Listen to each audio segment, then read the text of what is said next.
Bismillahirrahmanirrahim. Assalamualaikum warahmatullahi wabarakatuh. Alhamdulillahi rabbil alamin. Assalatu wassalamu ala ashrafil anbiya'i wal mursalin wa ala alihi wa ashabihi ajma'in, amma ba'd. Teman-teman sekalian, kita mulai kembali mata kuliah Ulumul Hadis. Kita sekarang insya Allah akan masuk pada pengantar dari Ulumul Hadis ini.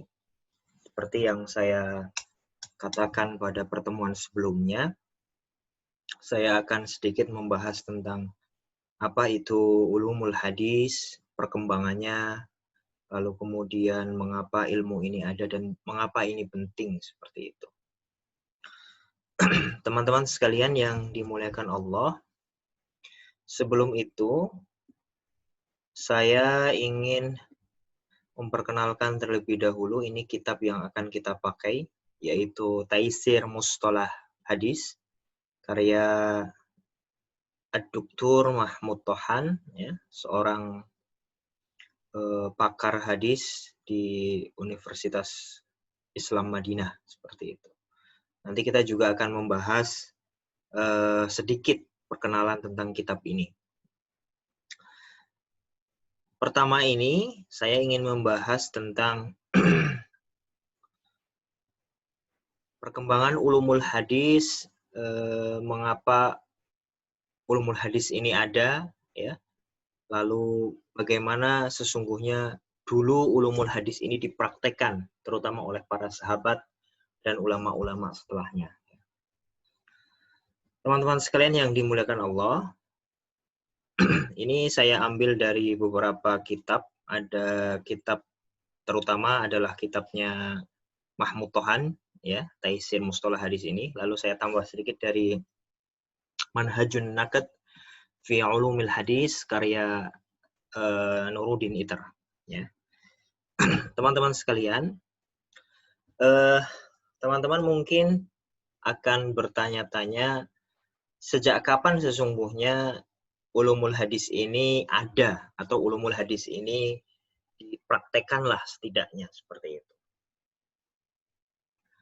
Untuk menjawab itu, teman-teman sekalian, ada beberapa ayat Al-Quran dan juga hadis Nabi yang menjadi motivasi atau menjadi legitimasi bagi para ulama bahwa ulumul hadis itu adalah perintah dalam agama Islam. Ya. Praktek ulumul hadis itu adalah perintah dari agama Islam.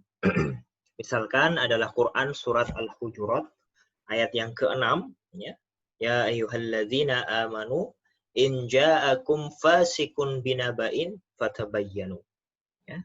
Itu diantara ayat yang menjadi legitimasi, yang menjadi motivasi bagi para ulama bahwa ulumul hadis ini sesungguhnya ada dasarnya, ada perintahnya dalam tanda kutip di dalam Al-Quran dan Sunnah. Selain Al-Quran itu ada hadis Nabi, misalkan Naddarallahu mra'an sami'a minna syai'an fabalaghahu kama sami'a farubba muballagin au amin sami'in. Itu diantara dalil-dalil dalam agama Islam, baik dari Al-Quran maupun hadis, yang menerangkan bahwa ulumul hadis atau ilmu yang sedang kita bahas ini itu ada dasarnya dalam agama Islam.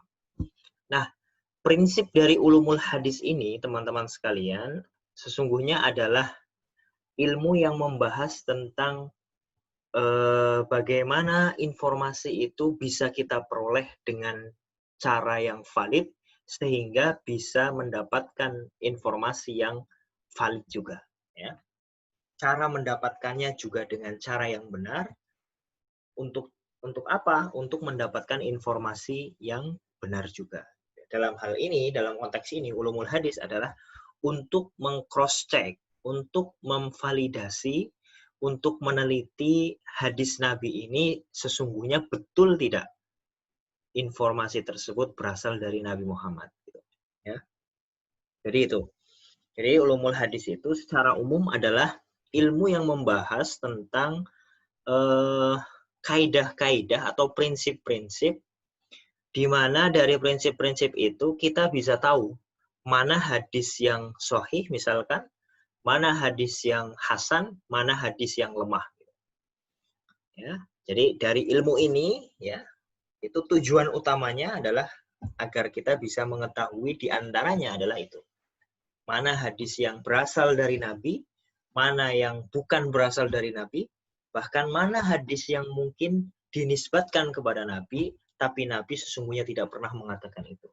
Biasa disebut sebagai hadis maudhu' atau hadis palsu. Nah, gitu. Jadi mengapa ilmu ini penting bisa terjawab di sana. Ya, karena kita sebagai umat Islam, selain menjadikan Al-Quran sebagai sumber ajaran agama, juga menjadikan hadis atau sunnah itu ajaran agama juga. Sehingga kalau Al-Quran itu sudah mutawatir, ya, sudah dijamin keasliannya, berbeda halnya dengan hadis yang masih perlu untuk difilter. Mana hadis yang berasal dari Nabi, mana yang bukan berasal dari Nabi. Ya. Makanya kita di masyarakat akan menjumpai ada istilah hadis sahih, hadis hasan, ya, hadis dhaif, hadis palsu, dan lain sebagainya. Oke. Baik. Nah, teman-teman sekalian, karena ada ayat Al-Quran tadi dan hadis Rasulullah itu, para sahabat lalu melakukan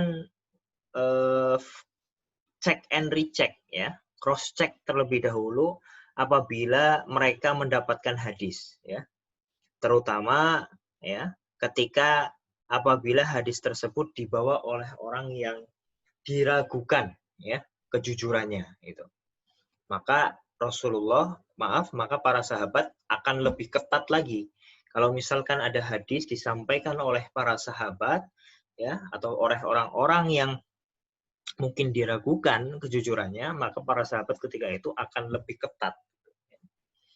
Nah, kapan sesungguhnya para sahabat itu mulai melakukan cek recheck terhadap hadis Nabi, terutama hadis yang diinformasikan oleh sahabat-sahabat yang lain atau oleh orang-orang pada waktu itu.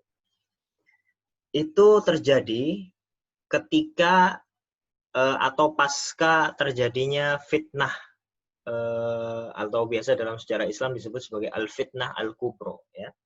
Fitnah besar. Fitnah besar itu ditandai dengan adanya perang antara umat Islam melawan umat Islam sendiri, ya. Ketika itu muncullah para kelompok-kelompok seperti Khawarij, ya, Syiah, Ahli Bid'ah, dan lain sebagainya. Ya.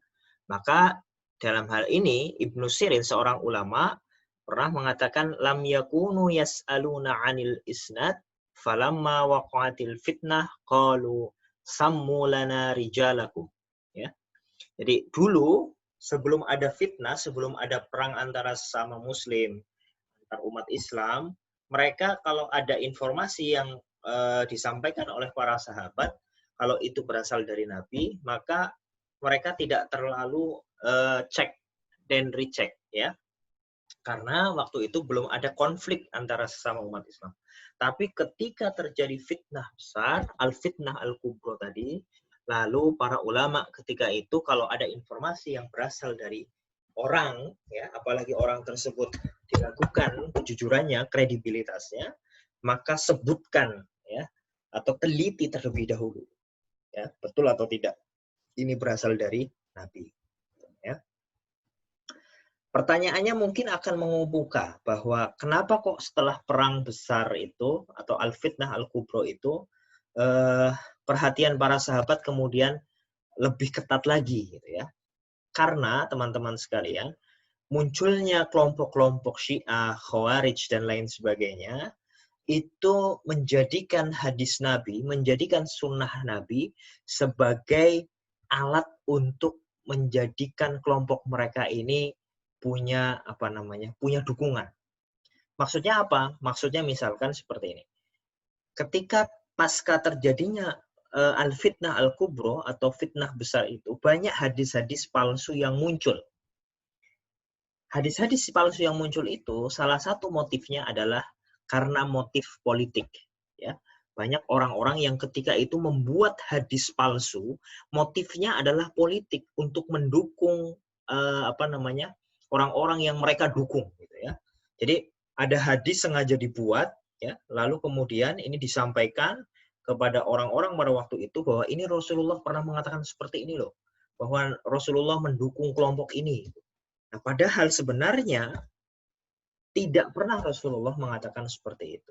Ya, maka hadis tersebut sengaja dibuat oleh orang-orang oknum-oknum itu untuk mendukung kelompok-kelompok tertentu. Ada motif politik di sana. Ya.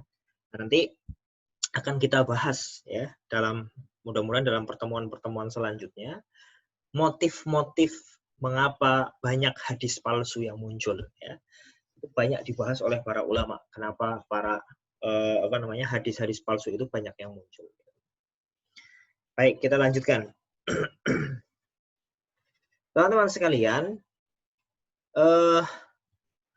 hadis atau sunnah ya itu tidak bisa kita terima atau tidak bisa kita yakini itu dari Nabi kalau kita belum tahu bagaimana kualitas sanadnya. Ya. Sanad itu rangkaian orang-orang yang menyampaikan hadis. Ya. Jadi misalkan Rasulullah menyampaikan kepada para sahabat, sahabat lalu menyampaikan lagi ke tabiin, tabiin, dan seterusnya. Ya. Rangkaian itu disebut sebagai sanad atau isnad. Ya. Nah, hadis itu bisa dinyatakan sahih kalau memenuhi 5 kriteria. Ya. Kriteria itu salah satunya adalah hadis itu harus bersambung. Artinya setiap orang itu harus pernah bertemu. Gitu ya. Harus pernah sezaman seperti itu. Pernah bertemu, pernah sezaman, saling meriwayatkan seperti itu. Salah satunya itu.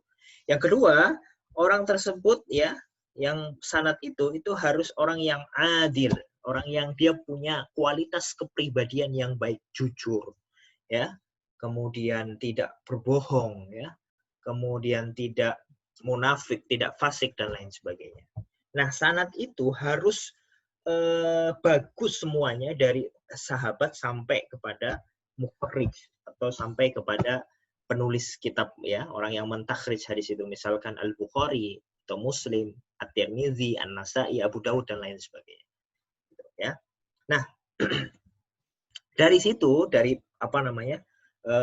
setelah sahabat kemudian melakukan sering cross check and recheck ketika ada informasi dari Nabi, lalu ilmu ulumul hadis ini belum menjadi ilmu yang matang seperti yang kita lihat sekarang ya, seperti yang kita pelajari sekarang.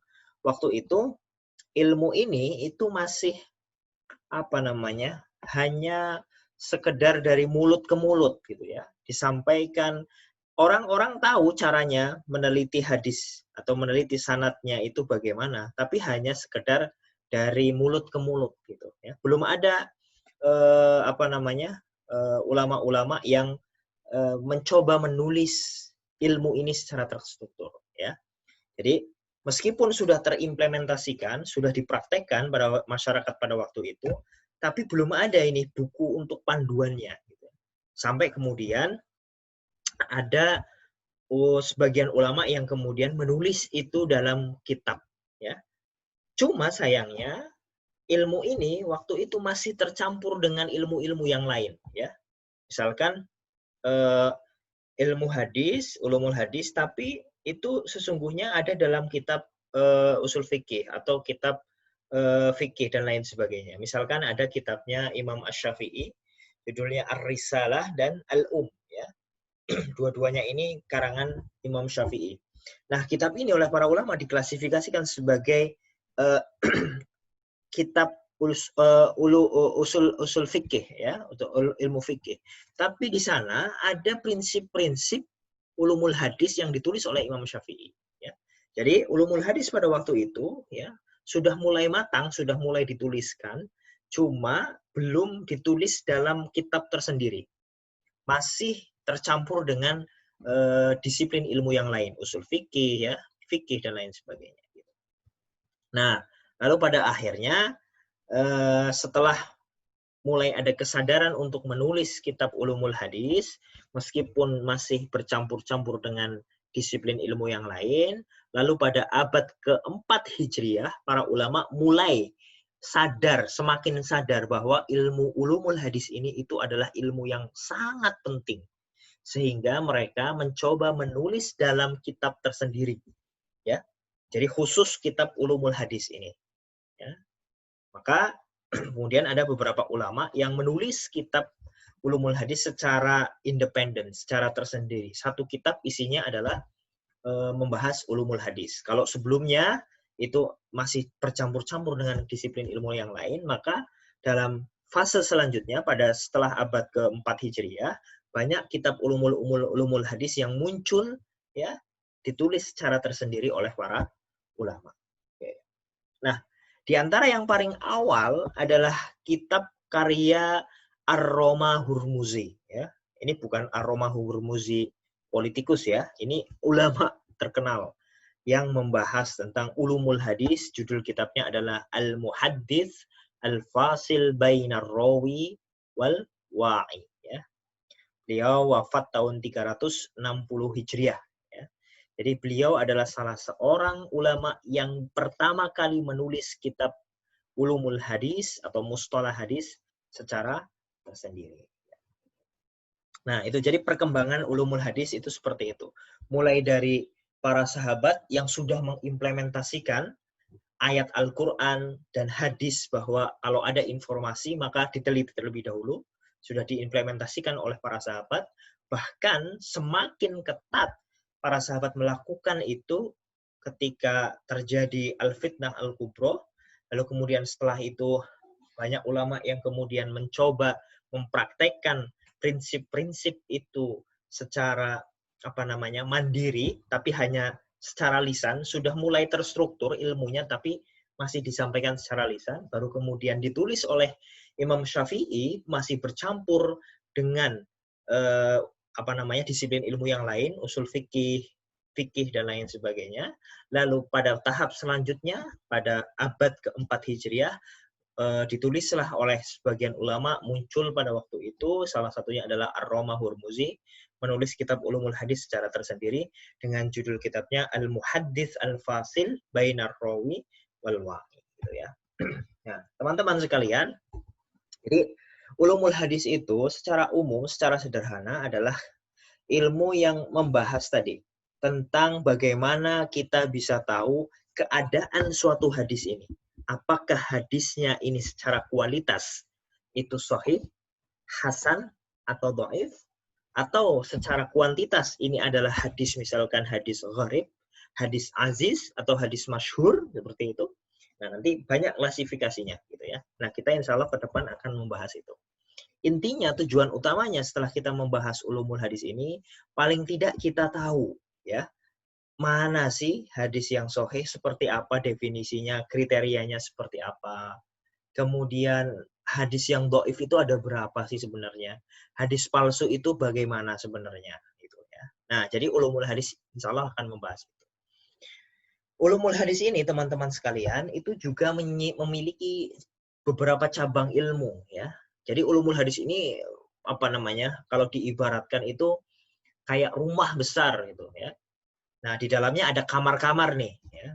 Nah, banyak kamar, di antara kamar-kamar itu atau cabang-cabangnya itu, misalkan ada ilmu jarh wa ta'dil. Ya.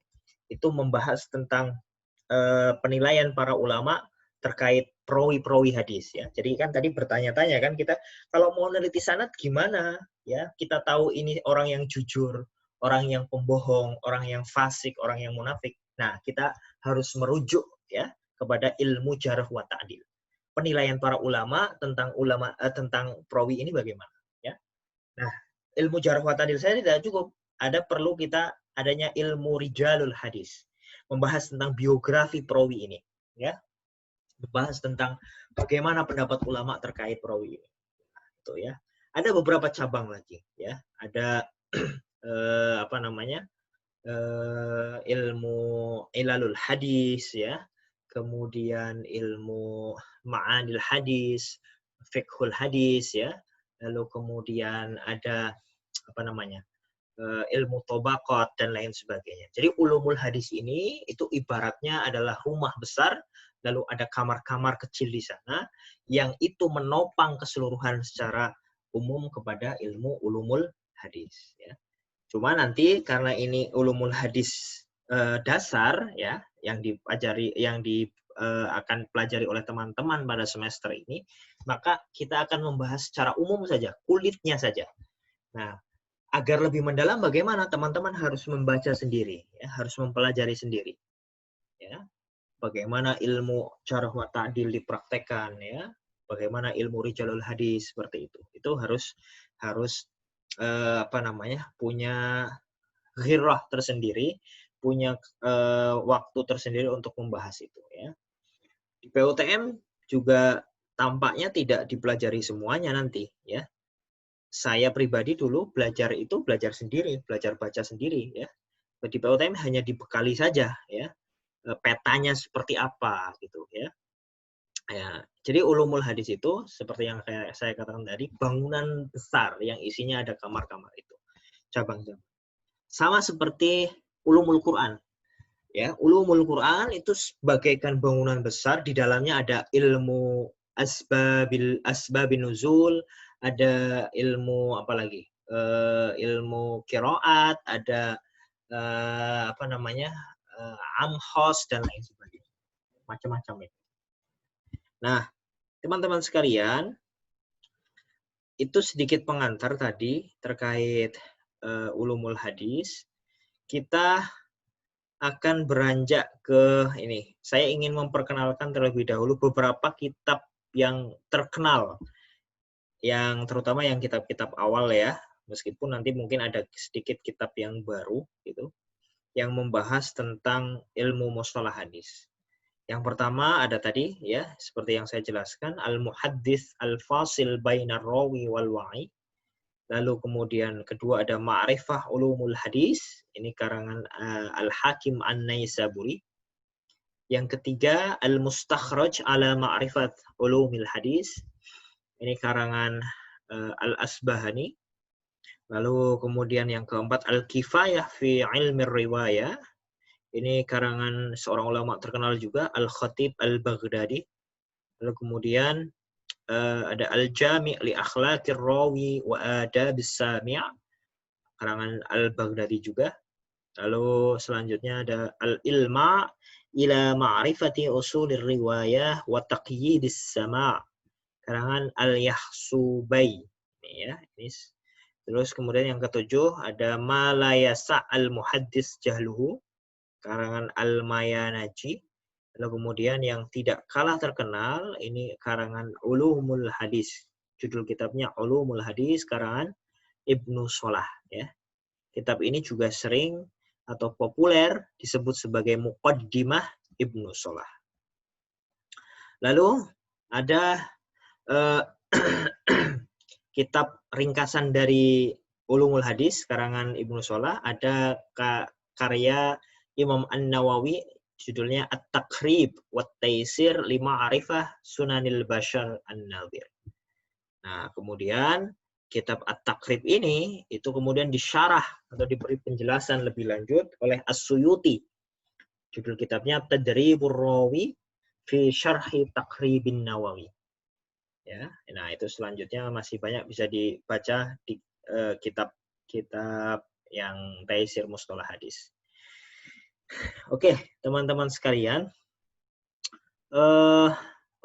Saya lupa. Ini kitab karangan Mahmud Tohan ini, atau Taisir Mustalah Hadis ini, itu kitab yang sangat populer khususnya di Indonesia.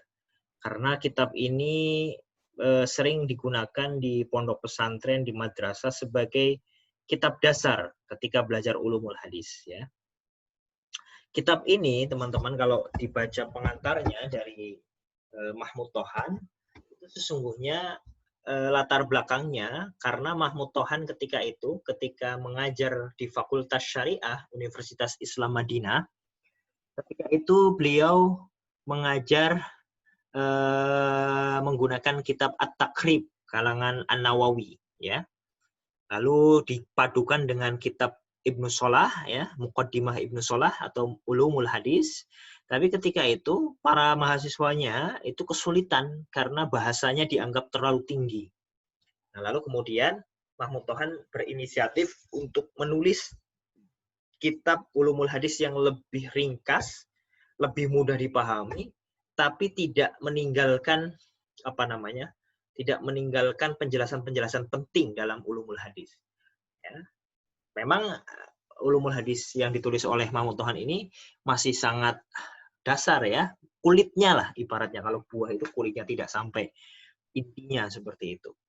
Tapi ini cukup sangat membantu teman-teman yang mau mendalami Ulumul Hadis gitu ya. Baik. Teman-teman sekalian, demikian pertemuan kita pada hari ini.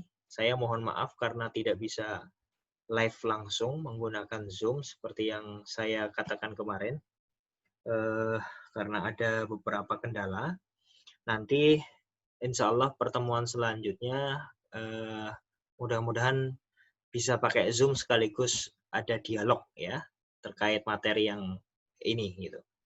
Kita pada pertemuan selanjutnya akan membahas ta'rifat awaliyah, ini pembahasan yang cukup penting juga ya untuk mengawali ulumul hadis 1. Jadi mari kita akhiri, kurang lebihnya mohon maaf. Assalamualaikum warahmatullahi wabarakatuh.